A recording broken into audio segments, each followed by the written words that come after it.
Muito bom dia. Como todos os que me precederam, agradeço, obviamente, à organização o convite que me dirigiu para estar aqui em Ponte Lima, que eu acedi com o maior gosto. É sempre com imenso gosto que venho ao Alto Minho e a Ponte Lima, em particular, para falar de uma documentação que me tem acompanhado, e não só a mim, mas que me tem acompanhado particularmente nos últimos anos e que é, de facto, de uma grande riqueza, sobretudo para estudos locais, muitas vezes, e que só há relativamente pouco tempo começou a ser devidamente explorada pelos historiadores. Quase impensável, nas décadas de 1960 a 70, para não dizer sacrílego, a utilização de certos conceitos históricos, tais como Estado, centralização do poder, etc., aplicados à Idade Média. A verdade é que a historiografia, desde há 40, 50 anos, tem vindo a compreender que muitas das estruturas que definiam e sustentavam o conceito de Estado moderno a partir do século XVI, ou, quando muito, e por especial favor, desde os finais do século XV, tinham uma origem mais recuada. Recordo este título, a obra pioneira de Joseph Stryer, As Origens Medievais do Estado Moderno, de 1970, ou os múltiplos congressos realizados sob a designação de Gênese Medieval do Estado Moderno, repetidos em diferentes âmbitos académicos europeus desde então, como a materialização de ideias e perspectivas construídas a partir de fontes de diversa índole, as quais atestavam, pelo menos desde os finais do século XII, mas de uma forma clara na centúria seguinte, que muitos elementos que definiram o conceito de Estado se gizaram e consolidaram muito antes do que até então era entendido. Recordem-se, por mais influentes e profundamente estudados, os casos da Inglaterra Plantageneta, especialmente através da ação de Henrique II, 1152-1189, muito embora se deva sublinhar a excepcionalidade das circunstâncias que conduziram os duques da Normandia ao trono inglês, o Sacro Império Romano-Germânico, de Frederico I Hohenstaufen, dessa cronologia também, 1152-1190, a França de Filipe II Augusto, 1180-1223, ou ainda o Reino de Castela de Afonso VIII, 1158-1214. Diante estes exemplos, o caso francês destacava-se pela continuidade da política de reforço da autoridade régia, iniciada por Filipe II, como acabei de dizer, e desenvolvida de forma brilhante pelos seus neto e trineto, Luís IX, conhecido como São Luís, 1226-1270, e Filipe IV, Filipe o Belo, 1285-1314. Seja como for, estes vários exemplos possuem um denominador comum algo perturbador. Estas monarquias, de certa forma, acabaram por sussurrar perante a pressão dos grupos aristocráticos ou os imponderáveis períodos de minoridade régias. O filho mais novo e sucessor de Henrique II de Plantageneta, João Sem Terra, teve que render-se perante as exigências dos barões ingleses, assinando a Magna Carta. As cidades italianas da Liga Lombarda impuseram uma humilhante derrota ao imperador Frederico, Barba Ruiva, e a sua linhagem foi afastada do trono pelo papado após a morte do seu neto, Frederico II. As sucessivas minoridades régias em Castela e o concomitante aproveitamento das poderosas linhagens da nobreza, Castos, Laras, Aros, Girão, acabaram por adiar, até meados do século XIV, a aplicação de legislação de cunho centralizador gizada pelos neto e bisneto de Afonso VIII, Fernando III o Santo e Afonso X o Sábio. E, finalmente, a complexa sucessão de Filipe o Belo, seguida pouco depois pelo início da Guerra dos 100 Anos, deitou por terra ou retardou muito os efeitos das políticas centralizadoras referidas. A dinastia Capeta, ainda assim, francesa, sendo a que mais se destacou pela continuidade da ação régia, não foi a única que sobressaiu no quadro das monarquias europeias de então, nessa caminhada lenta, mas segura, em direção à afirmação do poder régio face aos demais poderes políticos, laicos ou eclesiásticos. Foi em Portugal, com efeito, e como já terão adivinhado, que se manteve com maior continuidade uma política de reforço do poder régio e sem grandes recuos, na verdade, ou pelo menos sem que os mesmos conseguissem retardar de forma significativa os avanços já conseguidos. Do meu ponto de vista, desde meados do século XII, como já tive a oportunidade de escrever, mas seguramente a partir das primeiras décadas de 200, a coroa portuguesa promoveu uma série de medidas de largo alcance no sentido de, por um lado, recuperar gradualmente o controle do exercício de poderes que considerava exclusivos da auctoritas regia, como, por outro, definir com cada vez maior precisão os limites e âmbito do exercício dos poderes privados, a par da definição e organização do território onde aquela e estes se articulavam. Um dos pilares mais importantes em que assentava a construção de uma autoridade régia efetiva passava pela definição o mais exata possível do território em que aquela se exercia e era reconhecida. Daí, por exemplo, a importância dos vários acordos de delimitação fronteiriça entre os reinos, sendo relevante, no nosso caso, o Tratado de Alcaniçes de 1897, que todos conhecem.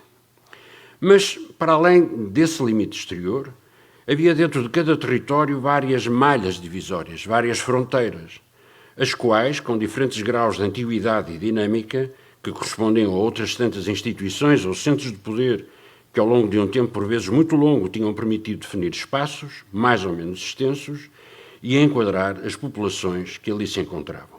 Pensemos, a título de exemplo, nos bispados, muitos deles anteriores ao próprio reino, a par das terras e dos julgados ou das comarcas, a refletir a evolução de poderes públicos delegados em autoridades privadas ou já efetivamente controlados pela extensão da autoridade direta da coroa.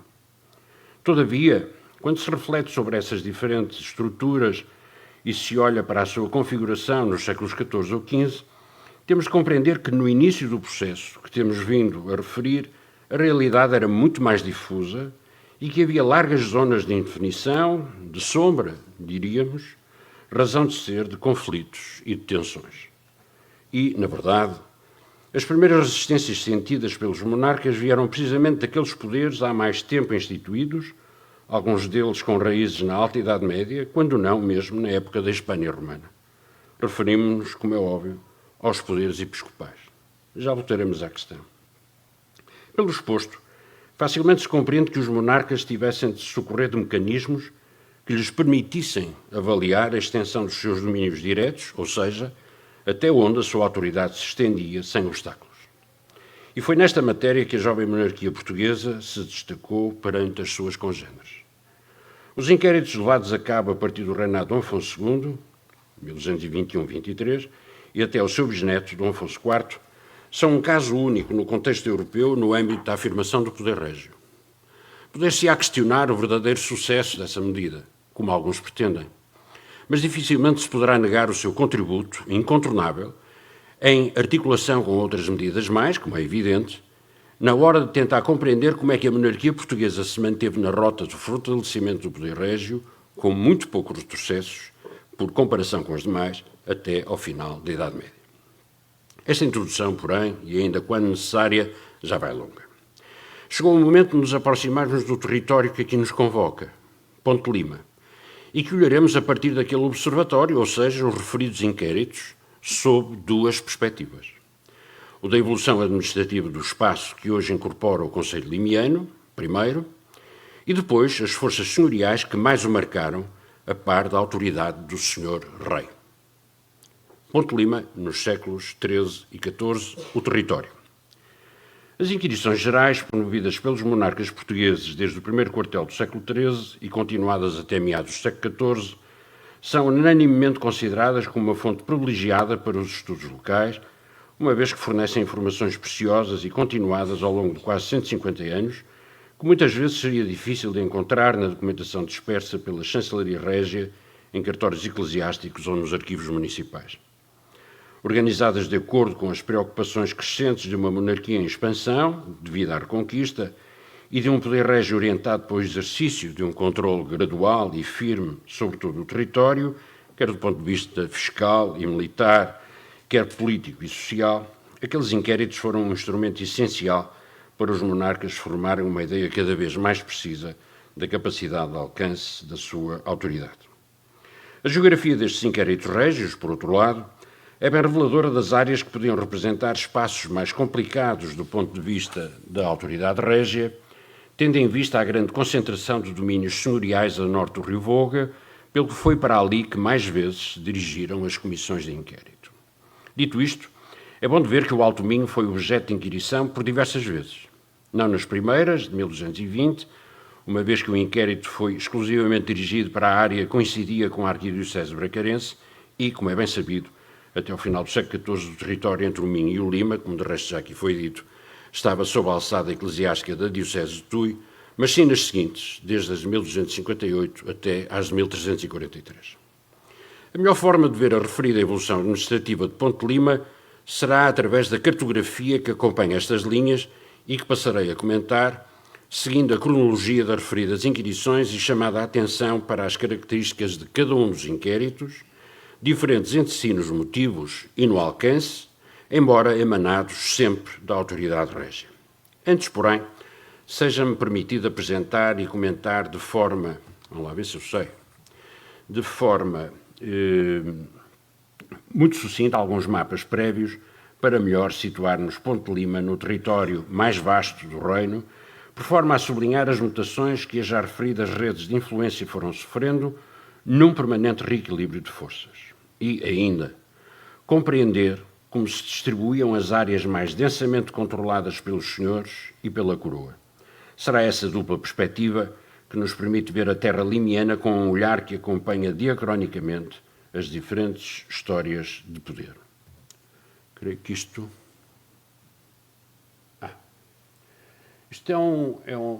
nós vamos ver a evolução da organização do território e isto são as terras e tenências, ou seja, as áreas de governação delegada na mão da alta nobreza por parte dos monarcas, para vermos como aquela zona que nos interessa, o Alto Minho, tem uma enorme concentração de terras, algumas muito pequenas, devo dizer, por comparação com as terras que nos aparecem na Extremadura ou na parte do Alentejo, mas que mostra bem a dinâmica de concentração de poder senhorial nesta região, a par daquela outra, a Vermelho estão entre Douro e Minho, a Beira, a Roxo, digamos assim, aquela zona também próxima do Rio Douro, entre Lamego e a zona da Feira, essa zona também de grande concentração, e depois aqui mais junto da vertente norte da Serra da Estrela.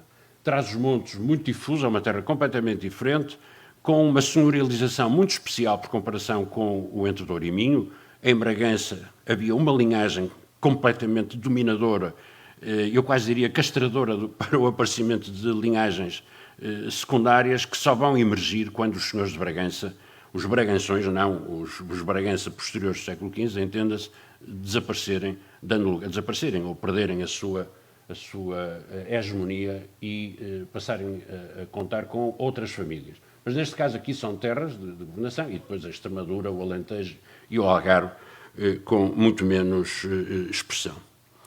Depois, aqui, este mapa, que é muito interessante, do meu ponto de vista, que é o conjunto dos forais concedidos entre 1096 e 1325. Não estão aqui, não sei se o meu querido confrade, Dr. António Matos Reis, já chegou, não tem aqui os forais concedidos quer no reinado de Dom Afonso IV, quer no reinado de Dom Fernando, mas são meia dúzia deles.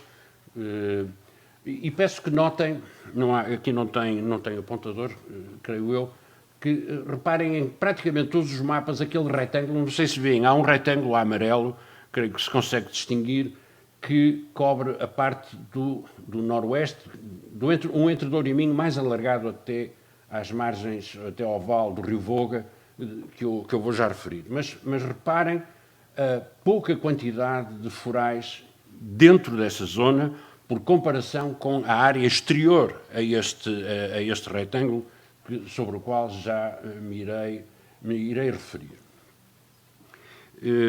Um outro mapa que tem a ver, é muito interessante, tem a ver com as construções de defensivas no reino, sobretudo muito expressivas com o reinado de Dom Dinis, que ou funda ex novo ou refaz construções militares anteriores, mas que são bem expressivas da tal preocupação da definição da fronteira.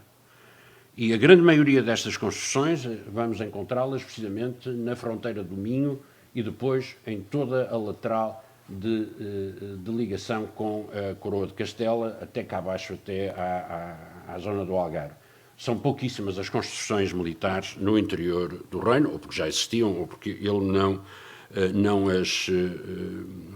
não chegaram a notícia. Ainda, já aproximando-nos das inquirições, o espaço de inquirição em 1220, reparem, aqui há uma mutação, vou falar disso, a mutação de terras para julgados. Aqui em 1220 o território ainda aparece designado das inquirições como organizado sobretudo em terras, e cá está a parte ocidental, a metade ocidental da Arquidiocese de Braga, é aí que incide o inquérito, e por isso as freguesias do concelho de Ponte Lima a norte do Lima não foram inquiridas, não surgem, e ainda depois as inquirições de 1258, elas vão até bastante mais a sul, vão até à vertente norte da Serra da Estrela, mas aqui ficou apenas a parte a norte do Douro, já julgados, são umas largas dezenas de julgados, mas reparem que a atenção dos inquiridores continua a incidir na parte do Entre Douro e Minho, sobretudo.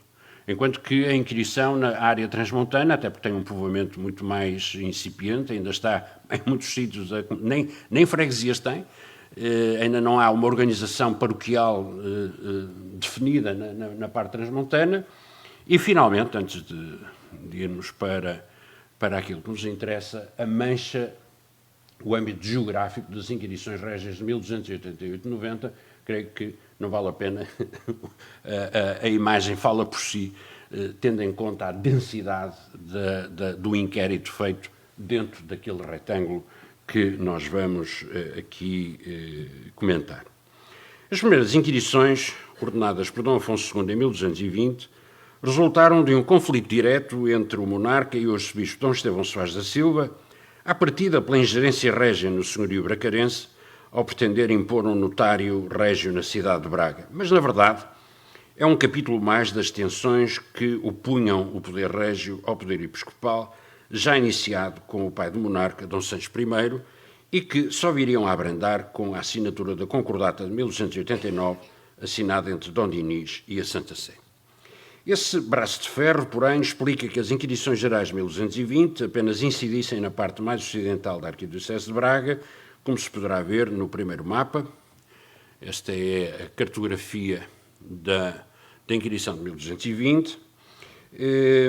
E, para o que aqui nos importa, isto significa que só foram inquiridas 30 freguesias do atual concelho situadas na margem esquerda do Rio Lima, pois que as da margem direita, como se disse, integravam o Bispado de Tui. Como se organizavam essas freguesias? Pelo que podemos inferir, e o mapa demonstra, existiam 4 conjuntos daquelas agrupadas em terras: Penela, Ponte, Santo Estevão de Ribalima e Aguiar de Ribalima, na metade interior e ao longo do rio, as 3 primeiras, e Aguiar de Ribalima na metade interior a sudoeste. Quer isto dizer que o território ainda transportava uma ancestral organização de fundo militar e de fronteira, as terras, encabeçado por estruturas militares como castelos, torres ou atalaias sob a autoridade de um rico homem, um princeps terrae, que ali exercia uma autoridade delegada pelos monarcas. Não significa que ainda assim fosse, mas foram antes, e ainda disso se conservava a memória plasmada na designação dessas antigas divisões territoriais. Quanto ao conteúdo do inquérito, deste como dos seguintes, será apenas objeto de reflexão e comentários na segunda parte. Espero conseguir lá chegar, já veremos pelo tempo. Se não, verão no texto, obviamente, das atas. Por agora, fique-se apenas com a ideia de que o monarca quis apurar o que era seu em cada uma das freguesias inquiridas. E, já que ali estavam os inquiridores, que apurassem os bens que as instituições eclesiásticas, seculares como regulares, também ali tinham. Que isto se pretenda saber por um rei em 1220 é digno de nota.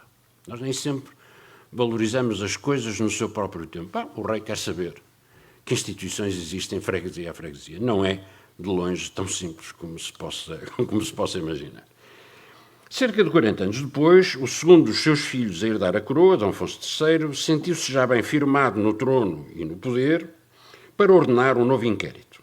As Inquirições Gerais de 1258, porém, tiveram características diferentes das anteriores, nomeadamente no seu alcance territorial, uma vez que se estenderam desde o Rio Minho até aos contrafortes setentrionais da Serra da Estrela e também na formulação do inquérito, ou seja, o monarca queria saber o que tinham todos, freguesia a freguesia, e especialmente que direitos devidos à coroa e quais eram sonegados, como, porquê e por quem. Desta vez já podemos fazer uma ideia de como se distribuíam as freguesias situadas dos dois lados do Lima e agora, diferença também significativa, aquelas já não se agrupam em terras, mas sim em julgados. Quer isto dizer que o território passou a estar organizado não de acordo com uma lógica militar, mas sim judicial, e por isso quem representa localmente a autoridade régia é um juiz, devidamente apoiado por outros funcionários com funções de arrecadação de impostos e rendas, por exemplo, como os mordomos. Como se poderá calcular, o volume de dados recolhidos foi imenso e a extensão inquirida obrigou a dividir os inquiridores por 5 equipes. Eu não vou aqui dizer quais são as freguesias que integram cada julgado, depois no texto, obviamente, verão de que forma estão distribuídas as 47 freguesias que agora são inquiridas neste inquérito. Apenas um par de comentários mais gerais. Primeiro, o facto, que não é de menor importância, de o julgado de Ponte Lima e Terra de São Martinho encabeçar todas as freguesias que viriam a constituir o Concelho de Viana do Castelo, que integrava o julgado de Ponte Lima, muito embora D. Afonso III tenha concedido foral a Viana nesse mesmo ano de 1258, muito embora depois replicado e reformulado até em 1262. O Couto de Refoios e Vilar do Monte estavam então no julgado de Valdevez. A anterior Terra de Ponte dividiu-se por 2 julgados, Correlhã e Souto de Rebordões, num processo comum ao desmembramento das antigas terras em vários julgados, fenómeno que ocorreu em diferentes regiões por esta altura. Ou seja, as velhas terras eram circunscrições muito extensas. Um caso bem conhecido é o caso da Terra de Basto, que se transforma nos julgados de Celurico e de Cabeceiras de Basto, ou seja, essa divisão menor dos espaços. 30 anos depois, foi a vez de Dom Dinis ordenar um novo inquérito geral, mas desta vez substancialmente diferente daqueles que o seu avô e o seu pai tinham promovido. Não que a estrutura das Inquirições Gerais de 1288 seja objetivamente diferente, uma vez que o alvo do inquérito são de novo as freguesias, mas sim no alcance e nas consequências. Primeiro, o âmbito geográfico é muito mais extenso, indo do Rio Minho até ao Tejo e ao termo de Coimbra. Depois, porque o que o monarca pretende apurar é o que têm os senhores, pertençam à nobreza ou ao clero. E, não satisfeito com a ousadia, organizou um tribunal na corte que analisou os dados recolhidos e preferiu as sentenças de 1290, avaliando o que era abusivo ou legal, com as decorrentes execuções de 1290 e 1291. Alguma coisa perdemos na nossa justiça relativamente à época medieval, porque inquirições em 88, sentenças em 90 e execuções em 90 e 91, não havia as delongas que hoje existem, como nós sabemos bem. O avô perguntara o que tinha a coroa. O pai perguntara o que tinham todos. E agora procurava-se apurar a terra honrada. A evolução e a consistência não tinham qualquer paralelo em nenhuma monarquia de então.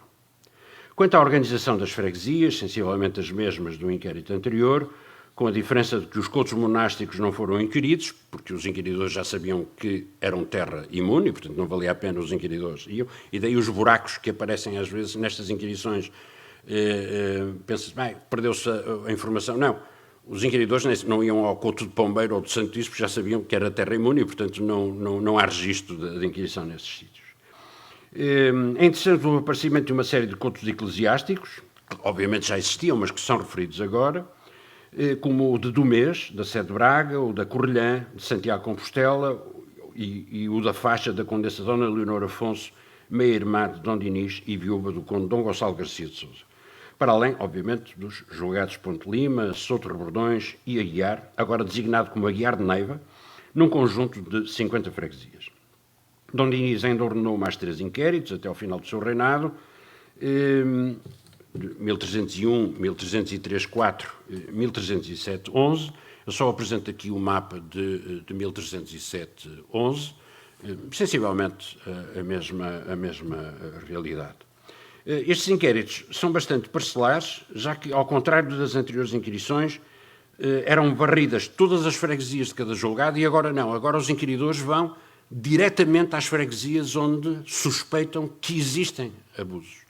Mas mais importante do que isso é que levam com eles, e isso é sobretudo notório com o nosso comum conhecido, eu digo à professora Maria Helena, o Aparício Gonçalves, o inquiridor Aparício Gonçalves, que levava num carro, eu adorava assistir a isso, e roubar-lhe o carro, obviamente, levava numa carreta os textos de todas as inquirições anteriores, desde as de 1220 até às de 1303, 4, para, se alguém dizia, não, isso desde o tempo imemorial, que isso é honrado, e ele dizia, não, está aqui.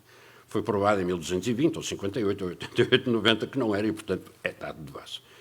Como eu costumo dizer, Aparício Gonçalves era seguramente um dos homens mais odiados do reino, sobretudo pelos senhores, e por isso estas inquirições finais de Dom Dinis duraram tantos anos, porque os nobres queixavam-se ao rei, que ele excedia as ordens que levava, o rei mandava o Aparício Gonçalves ir a Lisboa, onde estivesse a corte, dar nota do seu procedimento. Normalmente o rei confirmava o que o Aparício Gonçalves tinha feito, só que o homem andava nisto, estava em Bragança e ia a Lisboa, estava em Lisboa, depois ia para Ponte de Ponte de Lima vinha outra vez a Lisboa, ou seja, entre 1307 e 11 temos registros, mas sabe-se que em 1315 ele ainda andava a inquirir, ou seja, passou o resto da sua vida a fazer inquirições, infelizmente não chegaram até nós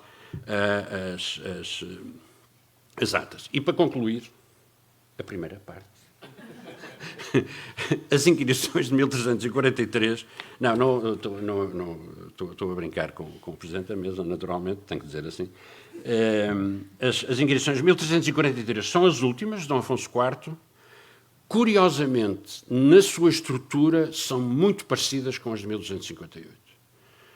As preocupações claras do monarca são de natureza económica. A sua grande preocupação é saber que rendas é que a coroa tem. Evidentemente que o ambiente, como se calcula, não é alheio à crescente crise económica que se abateu no Ocidente Europeu a partir da década de 300 e que, em toda a cristandade, não é apenas em Portugal, e que justifica, digamos assim, eu ainda tenho mais 2 mapas que não os concluí a tempo, do numeramento de 1527 e das memórias paroquiais de 1758, digamos que são os 2 grandes inquéritos, chamemos-lhe assim, com a estrutura dos conselhos até meados do século XVIII. E agora, só muito brevemente, para concluir, até ao Ponte de Lima, os senhores, e que vou abreviar muito, até porque eu já tratei da matéria em 2 congressos da Casa Nobre, dos Arcos Valdevez, e, portanto, não vou estar aqui a repetir coisas que já, enfim, que tentei explicar noutras circunstâncias. Apenas gostava de sublinhar a importância, e vou passar também mais uma série de mapas, a importância. Vamos agora ver os. Isto são as de 1343, peço desculpa, que eu não tinha passado, mas que são muito parecidas com as anteriores. Eu agora gostava de mostrar um mapa, e estes mapas são novos, são desconhecidos, sobre a implantação senhorial. Normalmente tenho feito mapas sobre a implantação senhorial laica, mas nunca fiz mapas sobre a implantação senhorial eclesiástica. Neste caso, monástica. Que creio que, recordo sempre o retângulo, a amarelo por trás as inquirições de 1288, essa mancha dos senhores, e as rodinhas, neste caso, são as fundações monásticas de tradição hispânica, século IX a 1080. Reparem, é tudo naquela zona do norte. O norte senhorial é um conceito criado e expresso pela primeira vez pelo meu mestre, saudoso, a quem eu rendo aqui homenagem, o professor Matoso, que definiu esta zona do norte senhorial, que é ele que cria a expressão, eu apenas defini melhor geograficamente arrastando-a até ao sul do Vale do Voga. E por uma razão muito simples que o professor Matoso não podia saber, que é a importância de densidade senhorial na área de Vouzela, São Pedro do Sul, e que só se pode perceber quando vemos as Inquisições de 1288-90. E, portanto, ele colocava a fronteira meridional desse norte senhorial um pouco mais a norte, por onde sensivelmente anda a divisória do Bispado do Porto, pelo rio Antoine, digamos assim. E eu puxei-a mais para baixo e creio que dá para ver aquele núcleo amarelo no canto inferior direito, é a zona de São Pedro do Sul, de Vouzela, que tem uma fortíssima densidade senhorial ao longo da Idade Média. Estas fundações monásticas anteriores, digamos, à reforma gregoriana, chamemos-lhe assim, dessas regras múltiplas que foram típicas na Espanha anterior ao século XI, as fundações monásticas, de acordo com as regras, ou seja, séculos de 1080 até ao final do século XII, beneditinos, cistercienses, cônegos grandes, etc. Creio que as imagens falam por si. E, finalmente, as fundações monásticas posteriores a 1200, ou seja, praticamente todas elas de mendicantes. O que é muito significativo, que são pouquíssimas dentro do retângulo e muito mais expressivas fora dele e particularmente nos centros urbanos. O que significa que não são de fundação senhorial, ou pouquíssimas são de fundação de patrocínio senhorial, mas sim de patrocínio régio, ou de elementos da aristocracia urbana de cada uma das cidades. E esta é uma mutação importante que o Arnaldo refere como essa nova economia, essa nova senhorialização, que tem contornos completamente diferentes daquelas que eu apresentei aqui, até o início do século XIV. Creio que já estão... E aqui, obviamente, a implantação senhorial, através das inquirições, aquilo é a densidade de senhorios. Isto foi publicado nas atas da Casa Nobre, portanto estão disponíveis para todos. E, finalmente, o último mapa desta série, ainda tenho só dois, no final, os senhorios das ordens militares. Os senhorios das ordens militares. E é significativo onde eles estão também. E os que estão no retângulo é a ordem do hospital. Quase em exclusivo. Que são os mais antigos, obviamente. A ordem do hospital, como sabem, tem um cunho muito menos militar no início do que terá depois. E fora, aquele castanho, que são a verde, são as comendas a verde, a castanha é o templo, defesa do Douro, mas sobretudo a defesa de Coimbra e do Vale do Tejo, e depois para sul, com a expansão da Reconquista, Avis e Santiago. Praticamente dominam todo o território sul do Tejo. Mas estas comendas, estes senhorios, são de iniciativa régia. É bom que se saiba. E, portanto, há um paradigma completamente diferente relativamente aos senhorios que se formam no norte, os mais antigos. Vou, portanto, passar às conclusões. Ouçam, lerão nas atas o que é inquirido em 1220, em 58, etc. Mas, enfim, de uma maneira geral, é conhecido da maior parte das pessoas. São duas questões engraçadas. Uma, porque em 1220, eu até transcrevi aqui, em 1220, dizem nós, inquiridores, vimos carta da rainha Dona Teresa, per que lhes deu couto per divisões, e diz em sua carta que de quanto lavorarem em este de bandito couto, scilicet, em terra rota, em terra arada, darem cada ano ao rei a terça, e na terra não trabalhada, não rota, darem o quinto. E por esta sua carta não escusa ninguém que não faça este de bandito for ao rei. Ou seja, em 1220, quando a equipe de inquiridores chega a Ponte Lima, cá está o original da Carta de Foral, com os privilégios da Carta de Foral. O que acontece, vê-se isso muito nestas inquirições iniciais, quer em 1220, quer de 58, a existência ainda dos documentos originais nas câmaras ou em outros sítios. E a outra questão, muito interessante, é o abuso por causa do Estatuto de Ponte Lima, que era legítimo, só que era estendido a quem não podia usufruir dele. Ou seja, um cidadão de Ponte Lima, a filha casava com alguém que morava, sei lá, em Carraseda de Anciães, isto é uma maneira de dizer, e pelo privilégio do sogro de ser cidadão de Ponte de Lima, ele também queria ser isento de pagamento de taxas na sua terra onde está. Ou seja, queria aproveitar o estatuto via matrimonial para. E são muito interessantes estas situações. Tempo de concluir. São uma página. Para refletir em torno de dois patamares complementares, embora com escalas diferenciadas. No início, eu ainda tinha para aqui uns mapas. Não, só vou passar por descargo de consciência. Que é a propriedade senhorial, aqui propriamente, nem pude falar, mas vocês verão as coisas. Só quero ir até ao último mapa para acompanhar as minhas últimas palavras. Salve seja, aqui. Já estive doente que chegasse.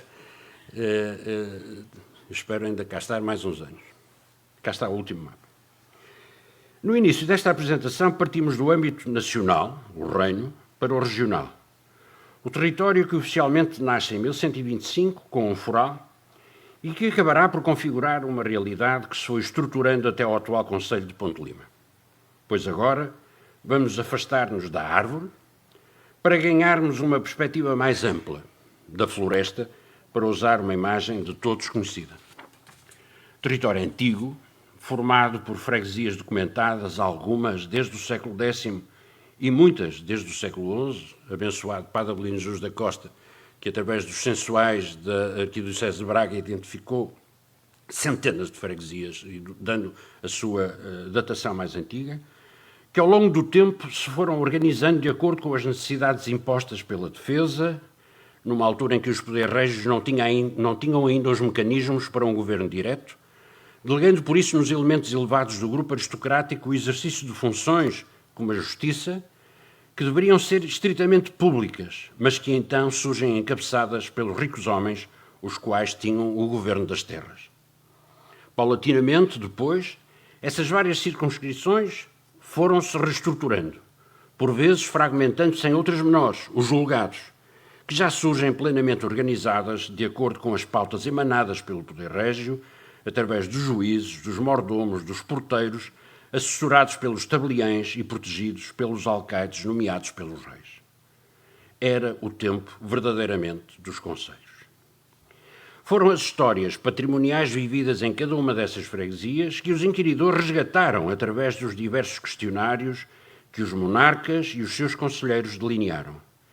E é bem significativo que em 1220 a testemunha principal fosse o pároco, e que desde 1258 fosse o juiz ou um homem bom do concelho.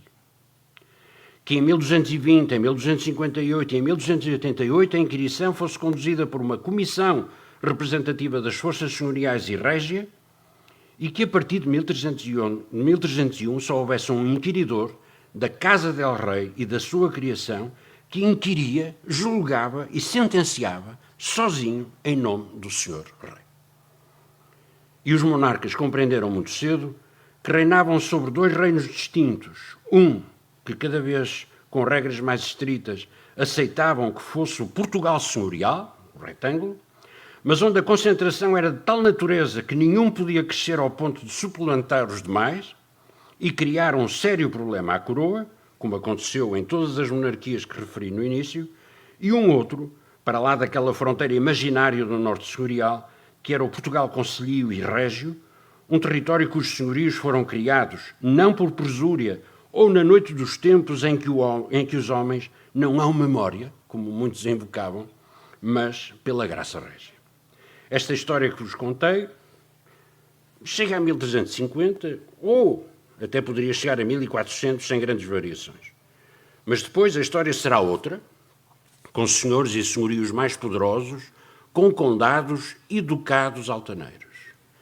Quanto aos reis desse tempo, já não falarei do controle direto dos mais extensos senhorios do reino, os das ordens militares, quando foi necessário, mataram os 2 duques mais poderosos do reino. Esta ação de Dom João II, que todos conhecem bem, e não teve qualquer reação do grupo nobiliárquico, teria, por certo, tido outras consequências em Castela, em França, em Inglaterra ou no Império. Não terá sido por isso casual, e concluo, agora mesmo, que o conde Dom Pedro Barcelos, no seu célebre nobiliário cerca de 1340, tenha apelado à amizade de todos os fidalgos da Espanha, pois todos eram parentes e deviam ser de um só coração. O inimigo comum, de facto, e mais tarde ou mais cedo, eram os reis. Muito obrigado.